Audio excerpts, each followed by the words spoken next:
welcome to episode 5 of the Elite Sport Debate podcast. And again, we have a lot to talk about.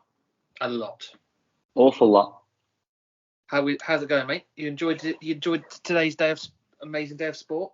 Yeah, so we're talking today we're recording on the 16th. We're going to try and get this out fairly quickly because to make it relevant. Really good. So we've had the Wimbledon Final today. That's the first thing that we're going to talk about today. And I think we're both in agreement that Novak is an anti-lad. So therefore, we had an all-round good day watching Carlos Alcaraz win. It just looks amazing how young he looks, and so there isn't. I know a fair bit about tennis. Probably, I've been to Wimbledon maybe 15 times, 20 times. It was kind of the thing that I did when I was younger. Went with my dad, queued up. So started going when I was maybe 5 or 6. Queued up. So watched a hell of a lot of live tennis, and all of which has been at Wimbledon. And he just doesn't seem to have a hole in his game, and it's So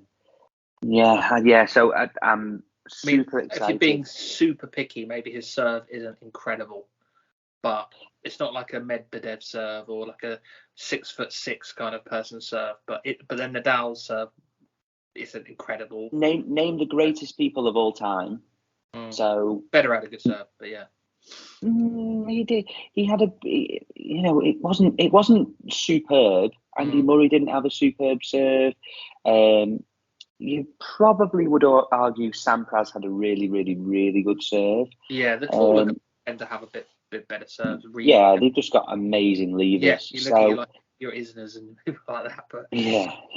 I mean, that's crashing down. It's like fast bowling, isn't it? When that ball is crashing down to you from with an arm span all the way up to maybe 8.5 foot, you're going to do damage from there. It's a big area, isn't it? Yeah, you are going to do damage. So I'm only being super picky. Yeah, super talented. I don't really know why. I think I know why, but I've instantly warmed to him as well, straight away. Do you know what I mean? And it's hard to explain. I really like him, and I don't know why. Yeah. I think it's because he's exciting. He's different. I actually don't think he's different. I think he's a comfort blanket, going back to the honest, the kind of look. I think there's a number of reasons why we don't really like Novak. Half of which he's brought on himself, and half of which was the fact that he was beating Andy Murray, he was beating Roger Federer, and he was beating Rafa Nadal. Now, if I could list 3 people, I mean, Roger is so far ahead. He's literally mine and yours. Your 3 favourite tennis players of all time are probably going to be those 3, yeah. Yeah, and it's Leighton Hewitt for me was seriously up there. Like, I used to love Leighton Hewitt. He was class. So just because watching him live with the Aussie atmosphere, there isn't anything better when an Aussie tennis player get behind him at Wimbledon, just because the Aussie fans come over and they make the queue really good, and etc. etc. So Leighton Hewitt was seriously up there for me, but as you say, from a talent wise point of view, we're looking at a supreme guy. He beat Novak Djokovic, who, in my opinion, is still top of his game. Top of his game, which is a credit to him, by the way. I'm never gonna knock his tennis ability. Definitely. However, the whole anti-vax stuff, which in years to come, it might come out that Novak was right, but it was not the time to be saying that so publicly. A lot of people passed away, a lot of people didn't, and the vaccine was seen as our way out. And I'm triple vaccinated. I'm pretty sure you're at least double vaccinated. Yeah, I'm triple as well. Yeah. So it was our golden ticket to get out of the country. It was our golden ticket to freedom. It works. The vaccine works. However, do I think me and you need another one? Probably not. Sorry, I'm getting all medical. No, I know what you mean though. I agree with you. I agree with what you're saying. It wasn't great at the time. You look at it now and you're like, And I think it's partly different because he cares so much about his body more. I'm not saying you don't, but because he's an athlete and that's his job, he cares so much on a daily basis what he puts into his body. Yeah. So he probably didn't quite trust it. And I'm not trying to condone it, but I'm just trying to see it from his point of view. Yeah. But it cost him as well. It cost him as well. He didn't get to play the Oz at least once. He didn't get to play because then the next time he played the Australian Open, he volleyed a ball into some bird's throat, and which is typical Novak. Today he took a chunk out the post of the net post. Like, it's just ridiculous. It's just ridiculous. And like, and then when he talks and he talks and he's all right. He's all right. Really well. He spoke really well. Yeah. He just ruins things. He just So I like everything about Carlos. Like you said, he's got a good all-round game. He seems like he can play on any surface. Arguably, I'd say the tennis expert would have said the grass is probably his weakest, but by far his weakest. By far his weakest. I think clay. I think clay and I think hard court is his best one. But I've backed him for US Open already. I just think he's really good. And if he can beat Novak in that kind of situation on grass, then I think he can beat him at the US. Like, he's won the US. He's defending champ in the US, I think, isn't he? So he is. Yeah. Yeah, I can't see why he can't defend. But yeah, supreme talent. This could be final. The floodgates for him, and I cannot see another. The reason why Novak has kind of really propelled himself up these GOAT rankings is because of the last 8 years, because there hasn't been competition. Andy Murray in that time has had a fake hit put in. Roger was at the end of his career, and then Nadal was just being injury after injury. Nadal would be injured, win the French. Injured, win the French.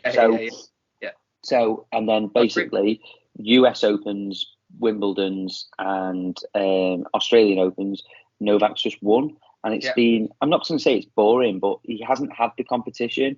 When Rafa and Roger were winning, they were beating each other in the final every single time. And like, it endeared us because it made tennis entertaining.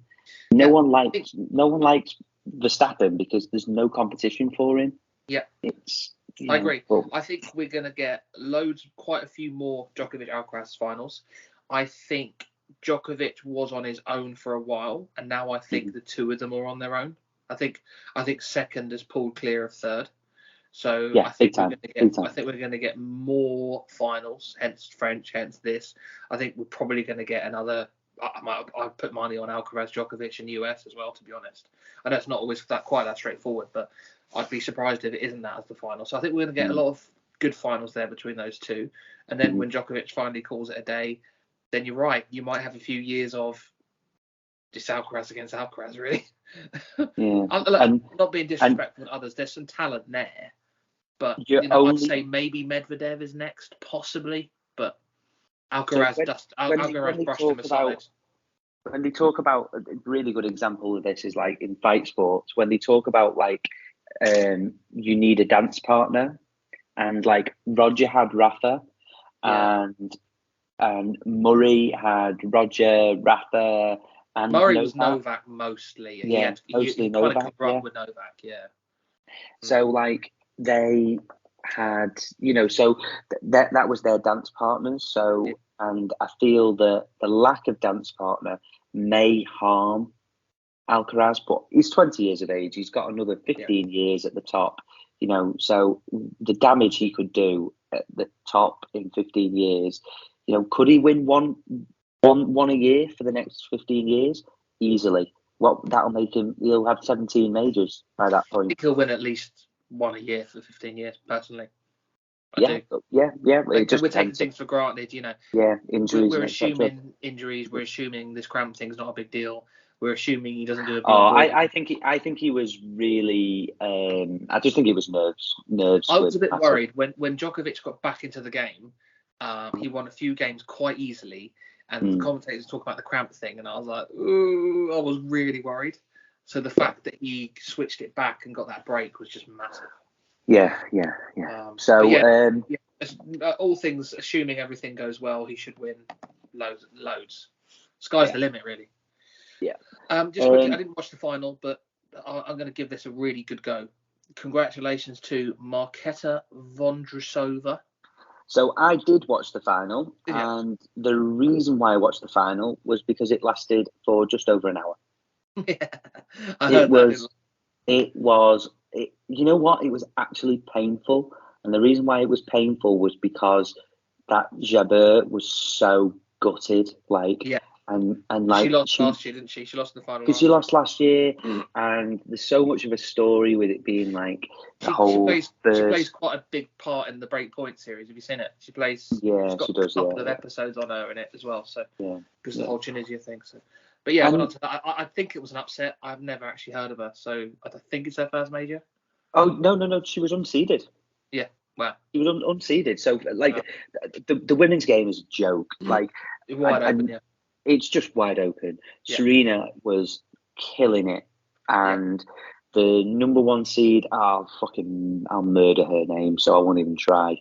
Number one seed, yeah. She should have won. She really. Well, I spoke about her in a previous pod, didn't I? But yeah. Yeah, she could pretend if she converts, she could clean up. We're talking 20 to 30 because she could do 20 to 30 in 6 years because there's 4 a year, so you really could, I think you're right in terms of not being disrespectful to the game at all, but there's no big names around at the moment. There's no Americans. Exactly. You used to have your Davenports, your Capriatis, your Williams, You've always had big names there. Then you had your Sharapovas and you had your Venus Williams and you had your Hingis and so many names. And now you look at it and you're like, it's Swiatek, so that's be very good. But we've had a bit of a takeover with regards to Eastern Europe. So it is a common thing for Eastern Europeans to do. So like golf, like Asia in the women's game is massive. So Eastern Europe is big. Then they tend to go over to America, which then probably dilutes the American ability, the American own players. Does that make sense? So all of them will have American accents because they'll fly over to America and they'll live out there. And it's I just think that there's so much going on from a woman's point of view, like so much to think about that it's I don't know. And then I mean, look at the Osaka situation. She's pregnant. She's had a baby. Like we could never see her again. We could literally never see her again.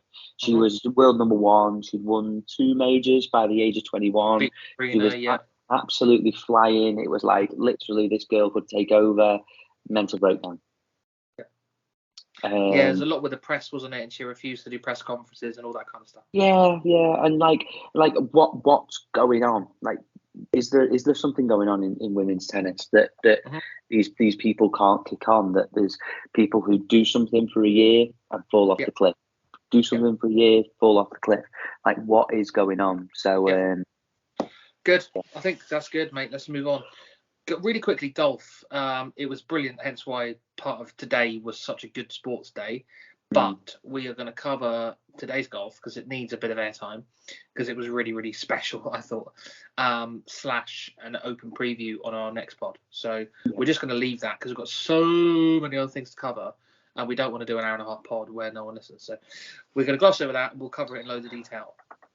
We want to keep our 7 engaged viewers really engaged. Mate, it's young. It's early days, mate. It's early days. Don't run before you can walk.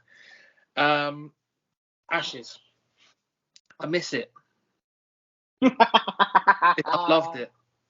Yeah, it's just. I really loved it.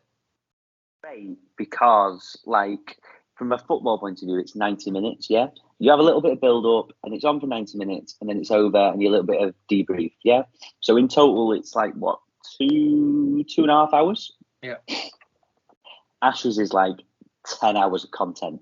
Yeah. And yes, it's not intense, but there's periods of intense. That new ball makes it intense. The first couple of hours make it intense, and there's lulls, etc., etc. So yeah, another brilliant test, really. All three have been brilliant in their own ways. We're talking about the test match that was at Headingley, where England rain affected things, and England were chasing for a lot of it, which was, I think that was the first time that they chased during. I think they've batted for. England have won the toss every single one, by the way. Yeah, we've had favourable, like they keep mentioning, we've had favourable tosses and favourable conditions, really. Yeah. So then, all our eyes to Then. And Bazball. Are you eating your words? Eating your words yet? Oh no. Oh God. What's wrong? We've covered this, mate. We've covered Bazball. I'm still not on board. No. But it's like, if we win, you all could blame me for this, but you're the same. If we win, you're like Bazball, and if we lose, you're like it wasn't Bazball. You'll defend it. I'll defend. Yeah, I will. I'll defend Bazball, and the reason why I'll defend it is the fact that everyone's so engaged, regardless of the result. I just can't. I can't get behind the result. Doesn't matter. I can't. That's just not how I'm. It's not how I'm programmed. Okay. I can't get. I understand. Look, we've gone over this, but I understand the point you're making. And yes, it's probably made it more exciting, and yes, it brings in probably a bigger audience, bit of a newer audience. I like that. But I was thrilled that we won that match. And like I said to you pre-pod, that was a big result. And it just mainly because it gives us a chance of winning. It turns the momentum. It's game on now. Obviously, we lose it, it's over. And now we're talking about, we don't want 2 dead rubbers, do we? No. So at least now, even if it's a draw, we go to the last game. So it was a big one to win. And that, for me, was the main thing. I just really wanted to win that test. And I also felt like 3-0 would have been flattering. I think 2-1 is about right. Yeah, 2-1 is about right. It's been tight. There have been 3 very, very tight games. But I feel like 2-1 is about right. 3-0 would have been unfair. We've dropped too many chances. Yes. For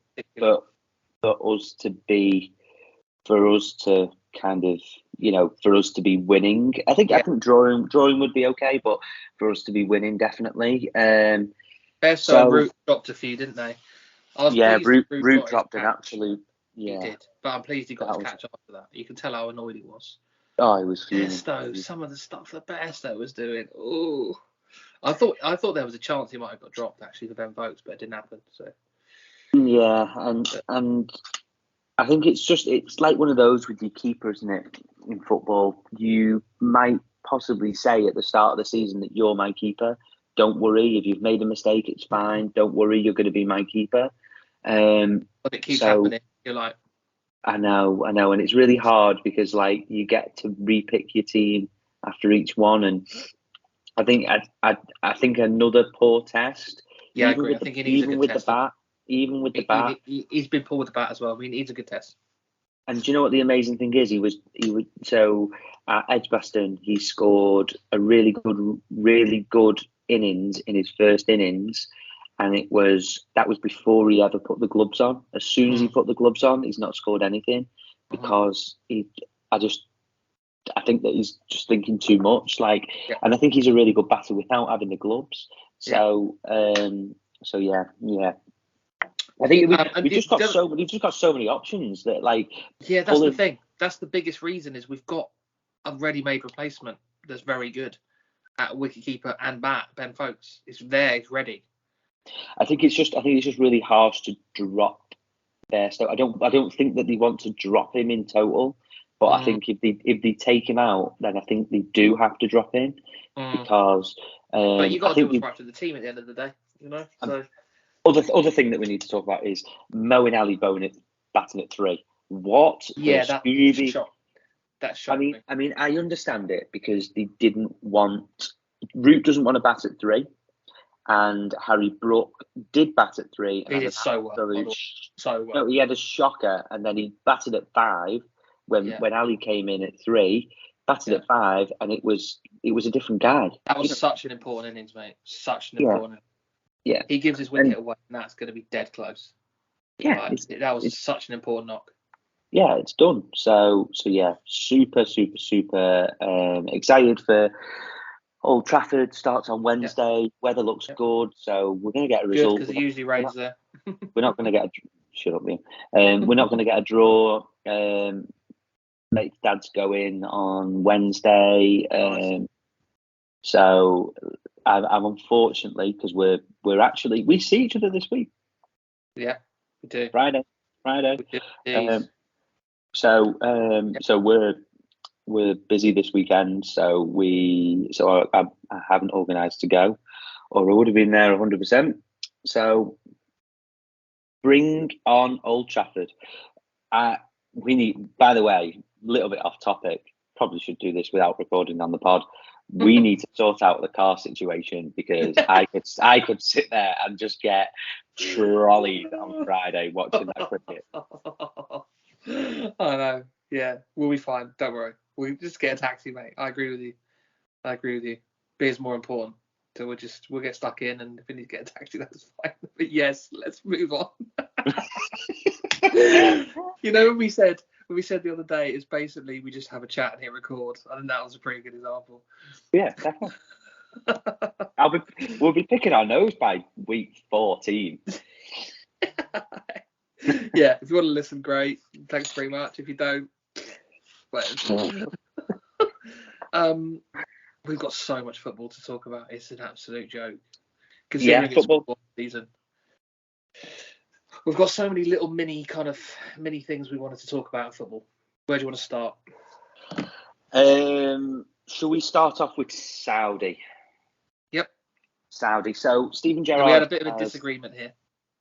Big disagreement, and I still stand by with what I've said. So, Stephen Gerrard's gone over to take on a Saudi team. Do you know how much he's on or not? I don't. So. He's on a 1-year contract. I know that. Yeah. And yes, it'll be disgusting. Okay. So you were saying that all of these players have just got to go to Saudi. And I was saying... Not quite. Not 100%. But if you quadruple your wage, yes, you need to go. Okay. So... Especially at that age as well. It's really, really, really hard. So what we're referring to is the fact that Fabinho and Henderson have been offered contracts to go, and they're significantly more money than they're currently on. Henderson's been offered 700 grand a week, by the way. Yeah, 700 grand a week. So for me, as a Liverpool fan, I would say that Henderson can choose whatever he wants to do. So if he wants to go, he can go, and if he doesn't want to go, he doesn't have to go. He can stay around. He could do James Milner stuff until he's 37. I don't really care, okay? Because he sets the tone. He is a bar raiser in that team and in that club, because he makes sure that the bar is really high, and he sets an example to those players who are kind of like a bit rubbish. That like what you can achieve by hard work is this. Lifting the Premier League, Champions League, etc., etc. So for Liverpool, he is really good. If he's been told he's only going to play 15 times next year, which kind of Milner was told for the last couple of years of his deals, then like he can then choose. I think it was estimated that Jordan Henderson on his wages alone has made in excess of £100 million. Yeah, so he is tilled beyond belief. Yeah. And when John Rahm was talking about... You take 50% off that straight away, but yeah. Okay, yeah, take 50% off. Okay. He's got a lot of money. He has got a lot of money, I know. He's got generational wealth. He's not Jeff Bezos. He's got generational wealth, as in his kids are fine and his grandkids are fine. Yeah? Yeah. Okay, yeah. Okay. The difference, so 700 grand a week converts to what? Tax-free? $3 million a month. So 36 million a year. And how many years was it? I think it's 2-year deals. It 2-year deal. 2-year deal. So call it 50 million. Yeah. Take home another 50 million quid. Okay, so he doubles his wealth. Yeah, which is pretty nice. Oh, it's lovely. Okay. How does his life change? I know. But we'll come on to it. But why is Fury fighting Ngannou? No. We're going to come on to that. Right. The difference. Well, actually, no. The difference is Fury doesn't need to go and live in Saudi. Jordan Henderson needs to sacrifice 2 years of his life to go and live in Saudi Arabia. Sacrifice? Is it that bad? He's going to be living in a mansion. I know, but it's so oppressive. Yeah, no, I know. His missus can't go and do whatever she wants to do. His kids are 11, 10, and 3. You know, what kind of a life are they going to have? When they grow up. Probably quite a good one, but yeah. yeah. Daddy's just going abroad for a couple of years to make sure that you all live in mansions when you're older and you all drive Lamborghinis. Yeah, I know. I understand what you're saying, but I think it's more the point in his career where my opinion is he's done it all in terms of gone to Liverpool, captain, Champions League, Premier League, both cups, maybe one. League Cup, yeah. Everything. Yeah. And he's 32. 3. And 33. And he's 5th choice centre mid. Yeah. And I think it's the perfect time. I just think honestly, heartbeat, I join Liv. Yeah. Heartbeat, I join Liv. I feel like it's Richard Bland going to Liv. It's just a bit of a no-brainer. It's not that. It's not.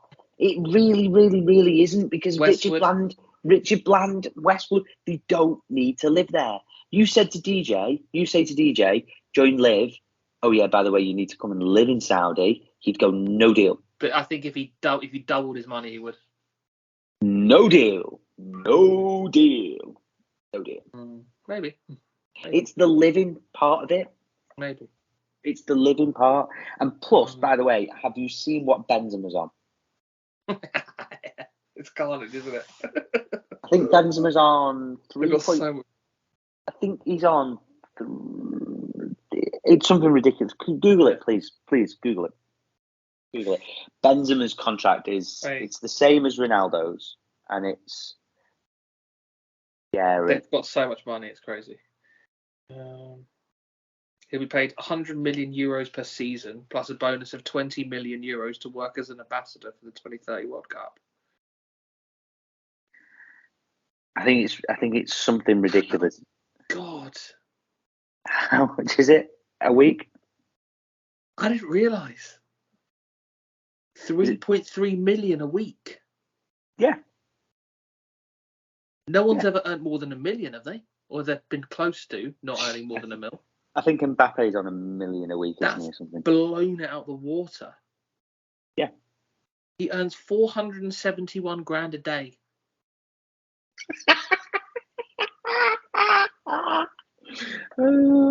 He earns more in a day than I'll ever see in my bank account. And that's a sad thought. Yeah, definitely. Jesus, Johnson, if you've got 400 million in your bank account, you're sending me a tenner. Oh, I am. At least $10 an hour. I'll employ you, baby. I'll employ you for nothing. Minimum wage, baby. You can be my bitch. Oh, I'll just fan you. I mean, I'll fan you with a big cheese plant and feed you grapes. Dipped in cheese. Yeah. So wow, I didn't realise. Wow. Like, look, Saudi is potentially breaking football. And by the way, as a Liverpool fan, I'm super made up. They are tapping into this market. They are literally all of their players are for sale to Saudi. Some of the Gerrard memes are hilarious about how Yeah. the rumor is he's trying to get money for trying to pay Liverpool like 20 million for Henderson and 40 million for Fabinho and stuff. But yeah, no, like Fabinho, I think is more of an interesting one because I think the Henderson thing makes sense. He's not in the plans, won everything. Fabinho's a funny one because if we had this pod 2 years ago, you'd be saying, "Don't go, key player." But he was a key player, crucial. He was your best midfielder in my opinion, 1 or 2 years ago. But he had a poor season last season, and kind of was a bit part, wasn't what he used to be. Yeah. And now he kind of feels a bit of a bench player. So if you're going to get 40 million for a bench player, he's what? Oh no, I think, but I think that we've got to sell. And because we're making good money on him, we're doing everything that Man United don't do with their players, which is sell them when they're on the decline. And I feel like he is on the decline. And look, he's 29 as well, so I mean he's not old, but no, I think 40 million is the right amount for him. Yeah. I'm surprised. I think the thing that they don't pay. I'm surprised how much of a rebuild you're having. Okay. I knew you'd signed some, but you've just ripped up your midfield and started again, really. Yeah, but we didn't have one last year. Naby Keita was injured. Oxlade-Chamberlain was injured. So I think that I messaged you about it. Size is a big issue for us now. Man City have got like Harlem Globetrotters with Rodri, Ake, Akanji, such massive players. Haaland, they're huge. And we've got Harvey Elliott. Yeah. And Thiago. And people who are technically very, very, very good, but like... Yeah, it's just, I just feel like, I'm not saying it's wrong. McAllister. A little bit. Yeah, McAllister and this Szoboszlai, whoever his name is. And then you link with Lavia. You're sniffing around Casado. Apparently that's legit as well. TalkSport broke that story a couple of days ago. So, I don't know. It's just like 4 midfielders out, 4 in, and centre mid. It's just like complete rebuild. And like, I don't mind it. No, it's interesting to see what happens. Yeah, so I'm not against if Henderson wants to go. Yeah. I just probably the living there thing is interesting, and I kind of hope it's a thing because if they made it a really, really nice place to live, then the Premier League is in the mud. Do you know what I mean? At least it hopefully is a bit of a barrier to everyone going there. By the way, going, if we're looking at the next Dubai, which I don't think that it ever could be because Dubai have been really relaxed with their drinking rules, and Saudi Arabia will never be that because when Saudi that's the home of the Muslim faith, so like having they need to be really, really, really, really strict with it. So Mecca is in Saudi Arabia, so that's right, isn't it? I'm sure it is. I think so. I'm sure it is. I'm almost certain it is. Please Google, because I don't want to look like an idiot. Where is Mecca? But like it's I really doubt that they would do it. They would be take Mecca, it. Saudi Arabia, Yeah. So like I think that the drinking rules, and then I'm not saying like drinking is the be all and end all, but like from a tourism point of view, if you're going to have a tourist football going on, then it's going to happen, right? Yeah. So, well, we had one in the Middle East, didn't we? So, but yeah. So transfer wise, Kane's an interesting one. He's odds on to go now. I think a lot of the indications are, Levy, I don't think would meet up with them in person if he didn't think that there was something going on. Kane, by all different accounts, wants to go. His agents have come out and said he wants to go. Bayern Munich president has come out, and the interesting comment I heard was, if we believe what Kane's told us, the move will happen. That's what the president said. Yeah, clearly wants to go, and he clearly wanted to go last year, People forget he's refused to train. So he Yeah. wants out. I just can't believe he's going to go to Germany. The thing is, right, I personally, and I'm in the minority here, I don't think it's a terrible move. And the reason why, 2 reasons. One, he wants to win stuff. I know it's only a Bundesliga. We're going to slag it off because we're in the Premier League and we think we're all high and mighty. We are.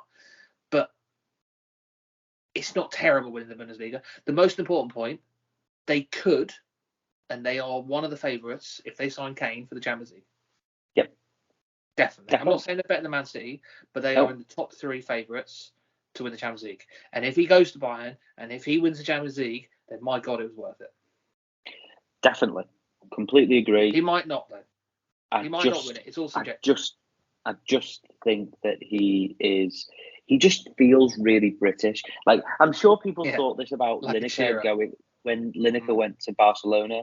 Like, it must have felt wrong. It just feels wrong. Like, Beckham England going captain.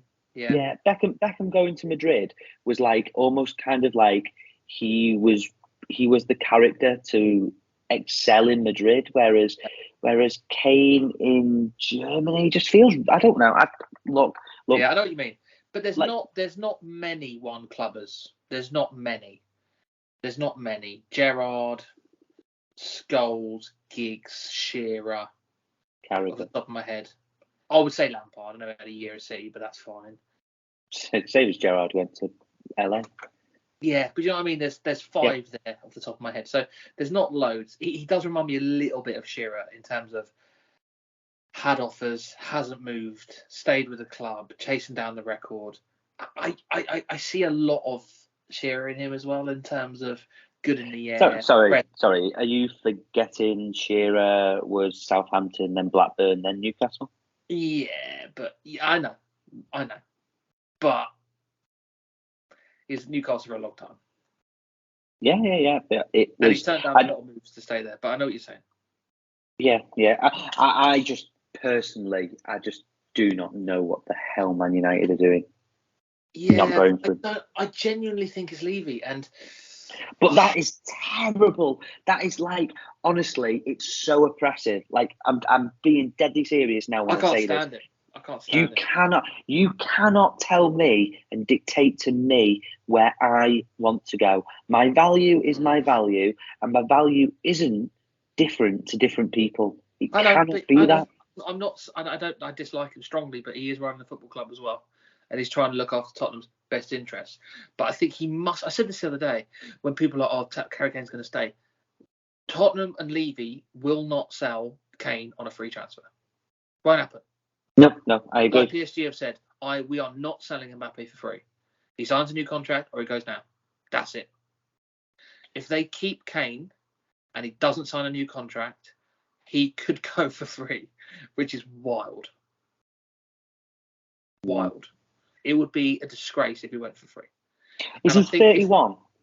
Look, I don't think he's quite that old, but I might be wrong.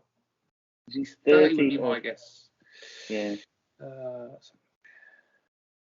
He is 29. Okay. But actually, he's 30. He's 28th of July. He's 30. So in 12 days, he's 30. Okay. So he's 30. Yeah. So him moving at 31. What would you say? 4 years? 4 or 5 years? He's in pretty good shape. 4 years. I'd love him to play hardball and just wait. Of the money. It's similar to the Mbappe thing, isn't it? Like, Mbappe is playing hardball. He ain't moving nowhere. Because there's one place Mbappe wants to go, and that is Real Madrid, and he is going there for free next year. That's so smelly. Like, it's so smelly. I think. Why is that smelly? You don't care at all about the team.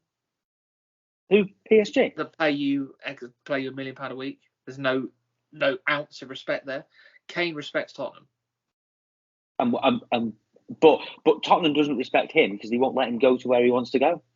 Yeah, but I think Levy is pushing for him to go abroad. Hence why he's had meetings with Bayern Munich. Hence why that is like modern day slavery. Yes, but he's also the chairman of a football club. they've got to do Levy's job is to do what's right for Tottenham Hotspur. Which is to sell Harry Kane this year. If I was to run a business, for a certain price. Is to run a business, if I think an employee isn't fit for purpose, then I'll sack them. If I think that's going to help the business. Yeah. Jose Mourinho dropped Dele Alli, which we'll come on to, because he didn't think he was good enough or fit for purpose.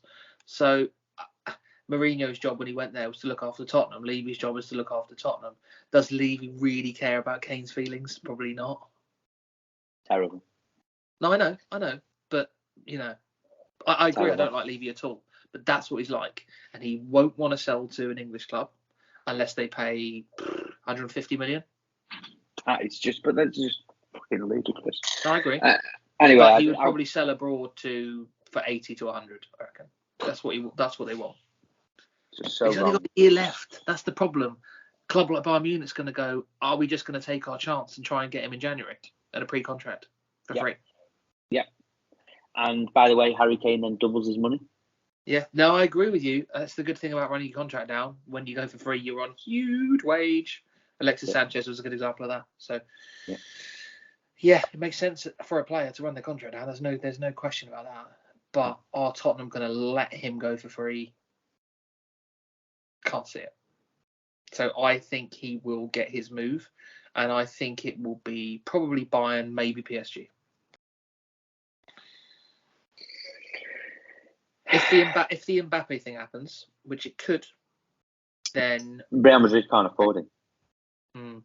They've signed Bellingham for 100 million. They've signed that Arda Güler for a load of cash as well. They've got no more money in the bank, so good. I just think Romeo it's very sneaky / disrespectful for Mbappe, who's a PSG player, to speak to Real Madrid secretly and for them to go, here's what we'll do. We're going to run your contract down.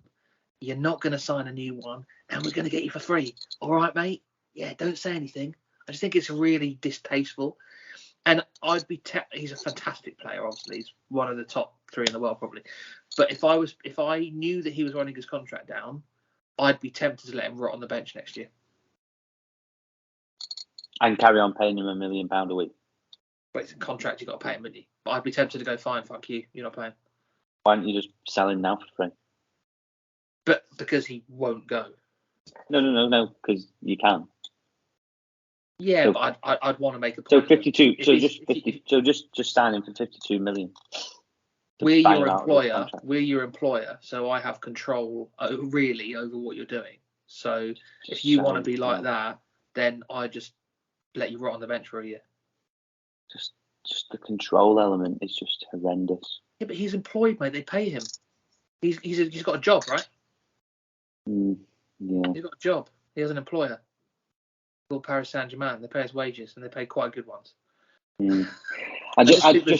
Sometimes there's zero respect for club at all.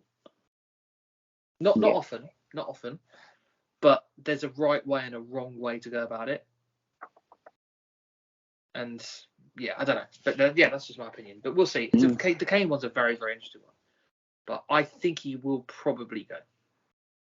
Yeah, well, it's looking likely because I really, really, really want him to go. One, because I want him to get FPL. 2, FPL.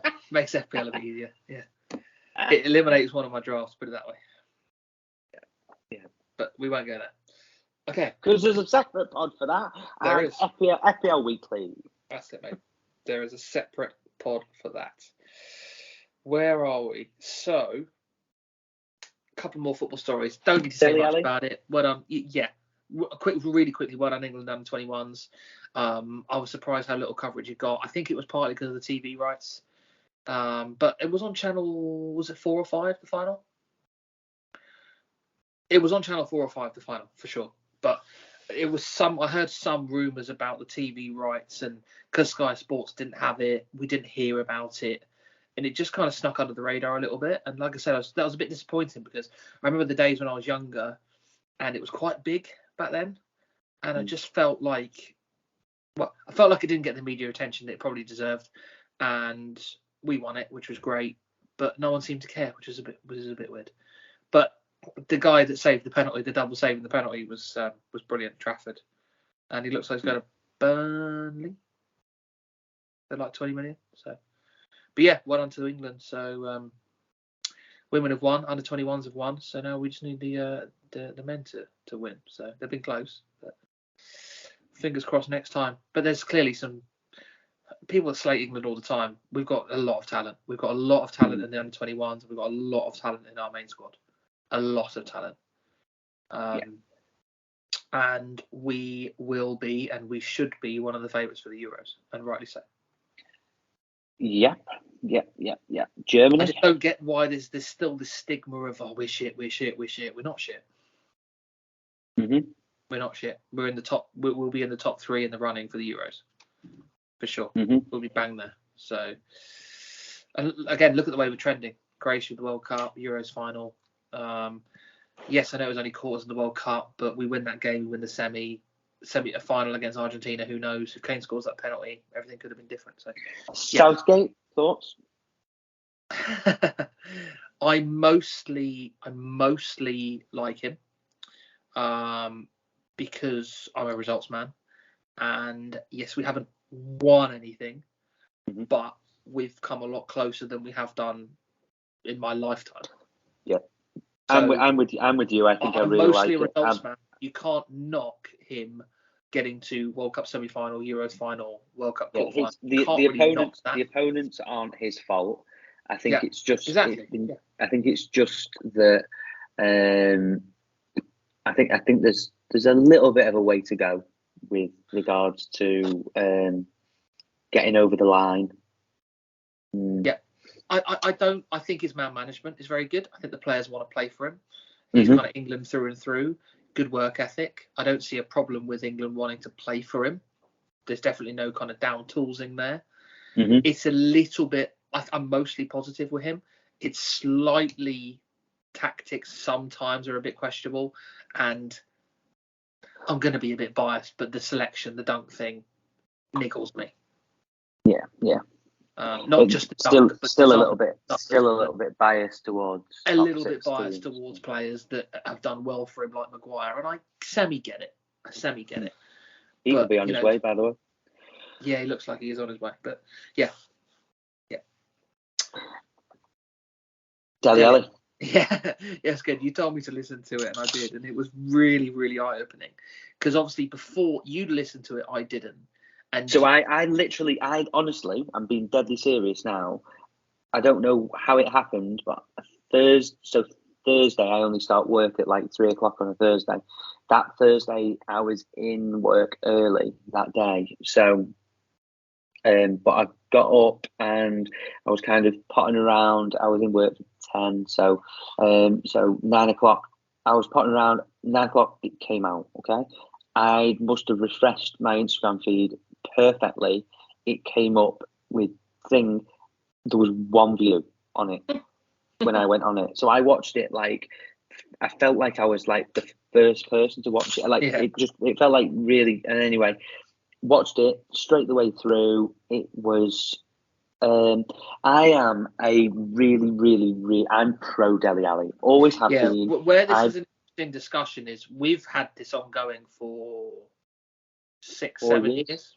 Yeah, maybe a bit more. Where you've rated him and I haven't, and I've kind of roundly slated him and you've roundly backed him up the whole way through. So that's the kind of backstory. Even when he was like 15, 16, when he was flying in his prime, you still didn't really rate him. Yeah. Like kind of Grealish, where I'm like... Yeah. And I was super on board with how... You were Maddison a bit. You're a bit... Yeah, I'm anti-Maddison, so I think Dele Alli's got it. I think he's got really special, and I'm not alone, by the way. You know, Sir Alex Ferguson said to Jose Mourinho when he took over in 2015, "There's 2 players you need to sign, and one of them was Dele Alli." So, you know, Sir Alex Ferguson's not terribly wrong, is he? A lot of the time. So, and so basically, obviously, what's transpired is since Jose Mourinho went into Tottenham, Dele Alli and Jose Mourinho are never going to get on. No. This Jose Mourinho is a fella who got rid of Mesut Ozil from Real Madrid because he didn't rate him. And I'm not going to say, look, Jose Mourinho is a fantastic manager, but the people who love him are all nut jobs. Marco Materazzi has got a tattoo of him, and he's an absolute nut job. Jose Mourinho annoys people more. Zlatan, and then the team that he had at Chelsea first time round with Drogba, with Terry, with Lampard, with all of those players. And by the way, I think that Jose Mourinho changed as a manager. I think he started to become really abrasive and really abrupt and really called people out. Yeah, and insulting he didn't need to be. So obviously everything got highlighted on that all or nothing with Spurs, where Jose Mourinho was calling out Dele Alli, saying with someone with as much talent as you don't want to look back at the rest of your career and say it's been wasted, which I completely agree with, by the way, completely agree with. And it's probably transpired that the last kind of 3 years he has wasted his talent because he's admitted to taking a lot of sleeping pills, admitted to taking a lot more alcohol. But and obviously there's mitigating circumstances for it, which he went into. But I don't think he wants to use it as an excuse. But ultimately he is using it as an excuse. So in a roundabout way, I think we need to take his word for it. He's been through a lot of shit. I think we need to probably support him a bit more. And I think there's plenty of left to come with him. He's 27. He's got. He's when I looked at it and saw that he's 27, I was like, wow. I mean, he's only just turned 27. He's born in '96. He's supremely talented. Supremely talented.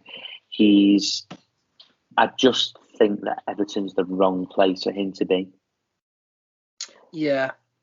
I just cannot see how Sean Dyche can look at him and think that he is a player who I can have in my first 11, because ultimately, if anyone thinks that Everton are going to have a different season to last year, they're incredibly wrong, because all they've done is sign Ashley Young, who was playing in the same team as Sean Dyche. That's how old Ashley Young is. So it's the same Watford team. It's amazing, isn't it? So have you seen it? Sean Dyche looks like 85 as well. Sean Dyche was in his last 2 years, and Ashley Young was 18. So look, as I say, I'm pro Dele Alli. I hope that people kind of think on before slating people all the time. People don't really know what's going on in their lives, at home and stuff like that. And I don't really want to go into his kind of claims and stuff, but they were quite jaw dropping. I was listening to it in the car, and it was the definition of jaw dropping when he went into the details of the stuff, and we won't go hugely into it, but it was selling drugs at 8 years old and hung off a bridge at 11 and all that kind of stuff. I was listen to it, I was like, what? So I think you're spot on. I think I'll come in here and say that even before, so you watched it, I hadn't, and I'd always been anti Dele Alli, and it's just mainly from a point of, I feel I'm a big you get out what you put in kind of person, and I look at, well, let's use Jordan Head as an example, because we talked about him earlier. He's a hard worker. Is he a phenomenally gifted footballer? No. Would most people say that Ali's more gifted? Yes. So, but he's worked hard, and he's earned Liverpool captaincy, and he's earned the right to lift the Premier League trophy and the Champions League trophy. And before I obviously listened to the interview, I was kind of bad attitude, all over the papers, doesn't care. And I did think he was lazy. And I don't now after listening to it, but I did think he was lazy, because that's what he came across as in the Mourinho interview, and that's why. But you were letting Mourinho tell you that he was lazy. Yeah, because I like Mourinho. I trust Mourinho. I think he's a good manager. His CV doesn't lie. He doesn't often get it wrong. So yeah, I got sucked in And by. and I think that those kind of thing, those all or nothings, we do need to take them with a pinch of salt. They will have been angling. Tottenham, amazing. Levy again.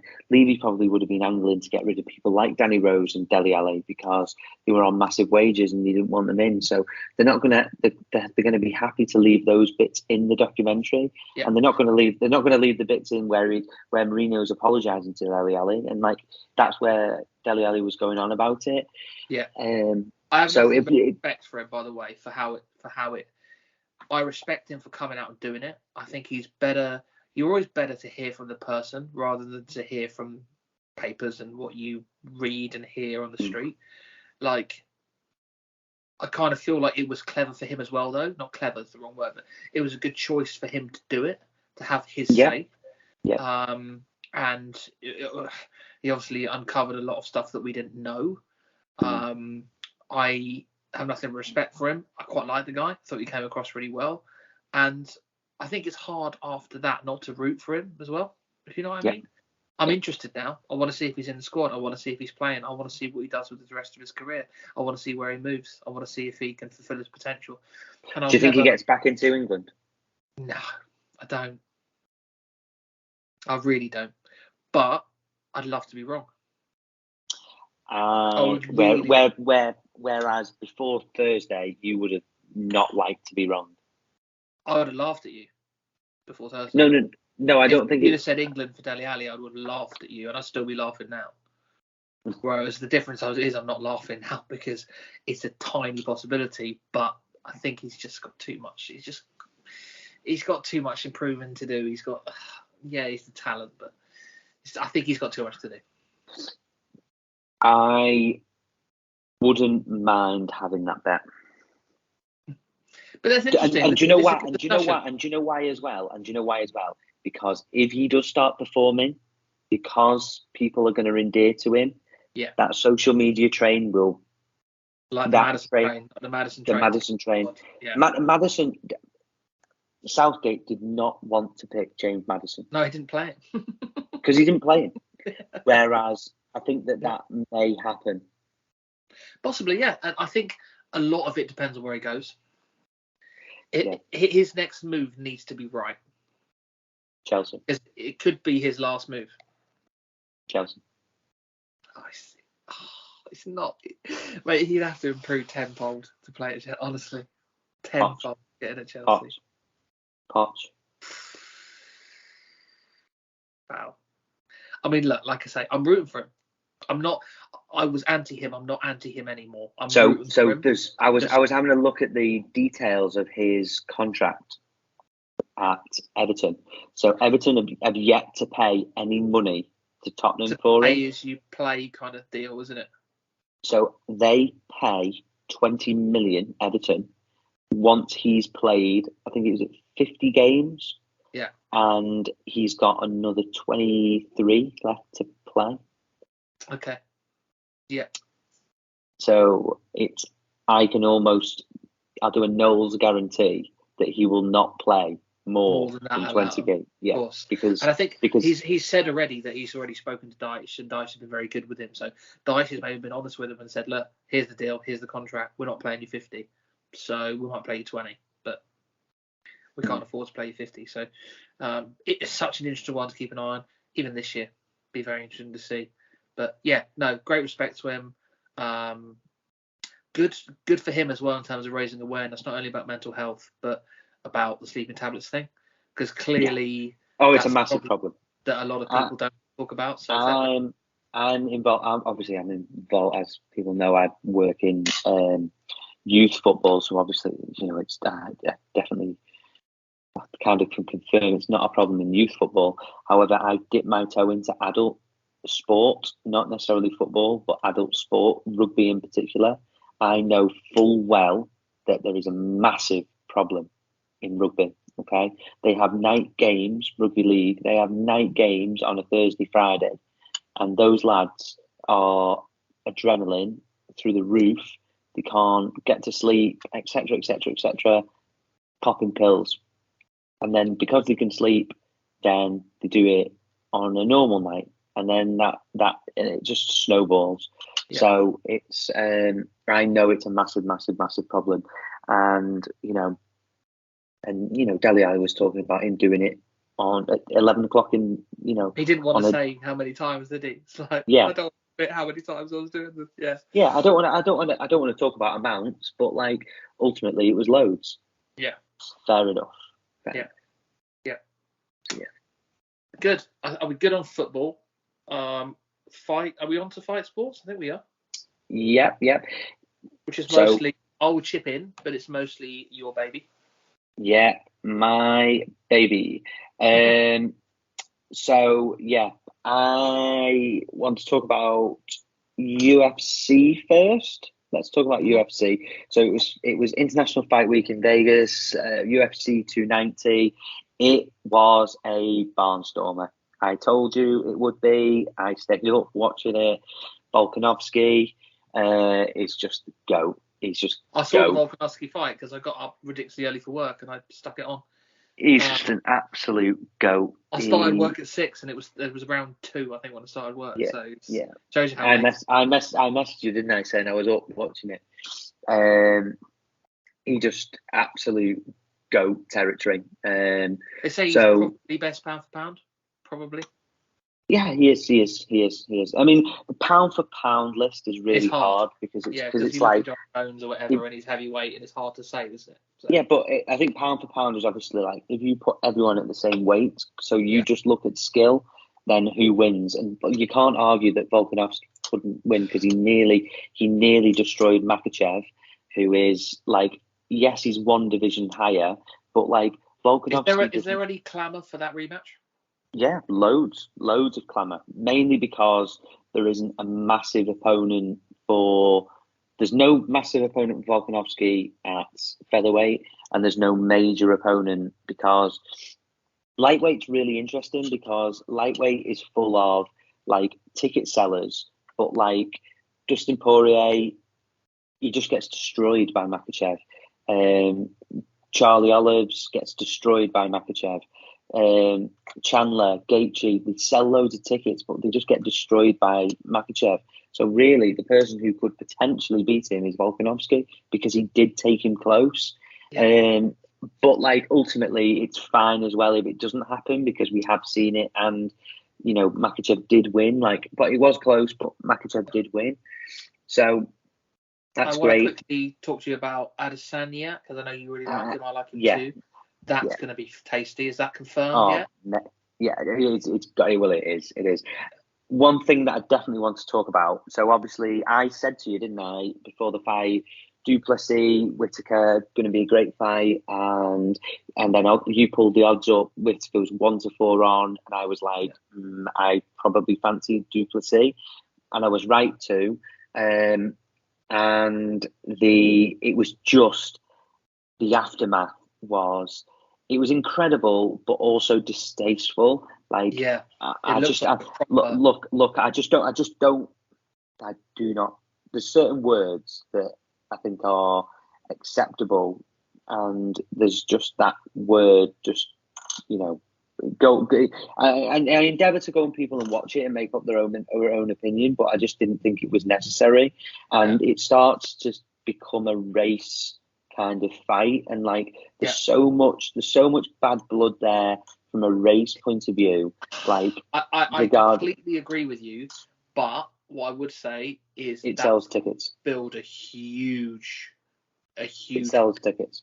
Yeah, I'm not going to for 1 second, but that bit of genuine bad blood is huge when it comes to viewers. Yeah, I mean, but there's bad blood of I don't like you, you don't like me, but when you start bringing race into it, it's like supremacy and that's it almost just reminded me a bit of that, of almost like the apartheid stuff. It's like obviously look at his name, du Plessis, so he clearly is of kind of Dutch, kind of French origin. Yeah. He's from South Africa, so we know that there's loads of Dutch and French kind of history there. And ultimately, what did they do? They employed loads of slaves who were from Nigeria, which is where Adesanya's from. So like it just seemed terrible. And look, it's going to say it. Look, Dana White probably sat there and was like, "Yeah, brilliant, because this is going to sell loads of tickets and loads of pay-per-views, and it's going to be they're going to do it in South Africa, or they're going to do it in Africa somewhere, which is amazing for the UFC, etc., etc., etc." But I just didn't think it's a big enough fight as it is. Just don't bring up, don't stand. I don't think that Adesanya needed to do that. But I still love him. I still absolutely love him. And I think there's what a fight! My God, what a fight that is going to be! Like this is the first genuine test in a long time that Adesanya's had at welterweight. Who would be favourite? Oh, Adesanya by a really 1-6. Really. 1-6 on, I would say, yeah. And, just because Adesanya's at his own weight division has just taken care of an absolute freak who was his nemesis. And he's taken care of him. He's conquered that. He's climbed the mountain. Therefore, Duplessis does not look, he's very effective, but he just does not look right. And I think Adesanya will take him to school. But yeah. There is another fight sports to talk about. And we are very, very, very, the circus. The circus. One thing definitely want people to go and then definitely look. I'm into my fight sports, but one of my favourite days of the week is a Monday because Fight Disciples release 2 podcasts, and they do that multiple times. But they have really enhanced my fight sports kind of enjoyment because I watch it to listen to their review, and just like Adam Cattrall, I think really, really good. Yeah, Adam Cattrall. I saw a quick snippet. He was on TalkSport discussing it with Frank Warren, and Frank he does a show. He does a show on TalkSport. So Cattrall does a show on TalkSport, but Nick with the other guy, the long-haired guy, who's I quite like as well. I can't remember his name. Yeah, Nick. But anyway, and I endeavour everyone to go and watch and we're basically just going to recycle their kind of views because their views are correct in a lot of ways, and so Tyson Fury is the greatest heavyweight of our era now, currently, of this era. So we think. We're saying that. Post Lennox Lewis era, yeah, definitely. No, post thingy era. Probably better post Klitschko. Post Klitschko era. Klitschko had an era. Post Klitschko had an era, and Fury finished it. Yeah, Fury won in his back garden. Yeah. So then obviously that led to then the Joshua Klitschko fight, etc., etc.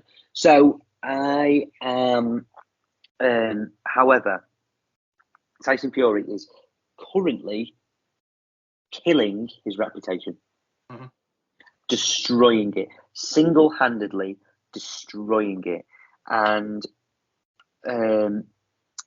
I think that he's completely money obsessed. He talks on Twitter saying he's not. He's a prize fighter. He's a prize fighter. I'll fight anyone in their back garden, in my back garden, just for nothing. I'll fight them for nothing. No, you won't. Yeah, right. Yeah, you won't fight for nothing. You send like an 80-20 offer to use it. Yeah. You are just you're a prize fighter. You're a prize fighter, and you're looking for the biggest amount of dough and for the deal that suits him, for the least amount of risk. And look, and do I blame him? No, but like there's legacy fights out there. If you want to be talked about like Muhammad Ali or Mike Tyson, then you have to go and fight the best people around. Mike Tyson fought 18 times in 1 year. In his first year, Mike Tyson fought 18 times. Tyson Fury and the WBC. So the other people, for other bits of information, WBC aren't even sanctioning this fight, so the fight isn't even for a belt. So they're giving him like special dispensation, haven't they? Why though? Did you hear why? Did you hear why? No. There's not a credible. Yeah, they went in on that, didn't they? Yeah. There's not a credible opponent. Who else is there? You make up the rankings. Yeah. So why is the person in third? If you make up the rankings on TalkSport, they said that 4th and 5th in the rankings are both eligible, and then Frank Warren was like, "Yeah, but we wouldn't sell that fight." That's not the point, is it? See, again, money. So it's Joshua's 5th in the WBC rankings, I think, something like that. So it's just an absolute circus. Will I watch it? Yes. Will I pay for it? No. What? Yes, I will. I'll be paying for it. What's that in your eye? Yeah. Yeah. So I just but you know what? If it was Tyson Fury and Joshua Johnson, do you want to come round my house? I'm having a party. Come and watch it. Definitely. Come and watch it. Definitely. If it was Fury Usyk, Johnson, come round. I'm having a party. Come and watch it. Yeah. Will I do a party on the basis that I can stream it for free?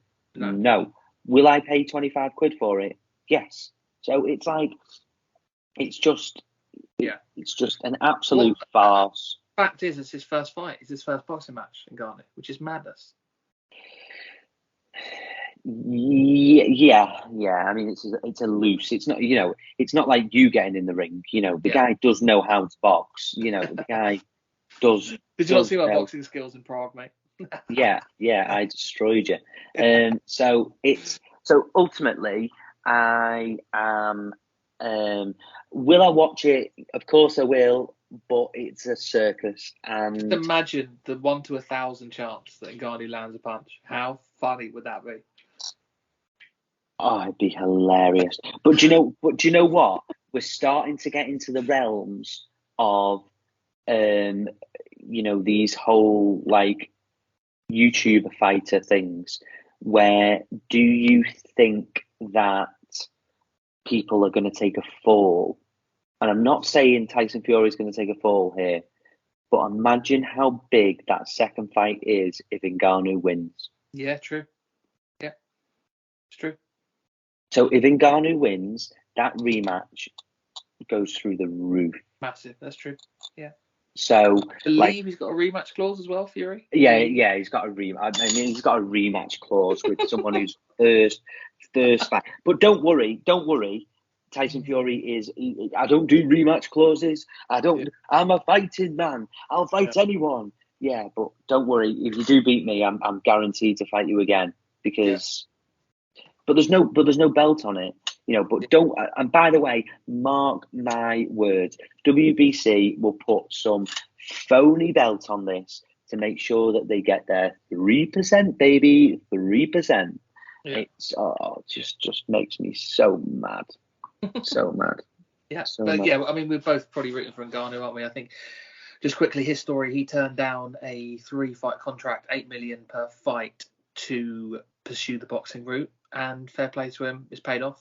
I think it was his manager that came out and said he'll earn more in this fight than he will in all 3 of those. He's not going to turn down that without knowing that this is on, right? You wouldn't have thought so. But, no. I mean, the John Jones UFC fight would have been huge, right? Mm-hmm. But loads of jeopardy there. Loads of jeopardy because John Jones is massive.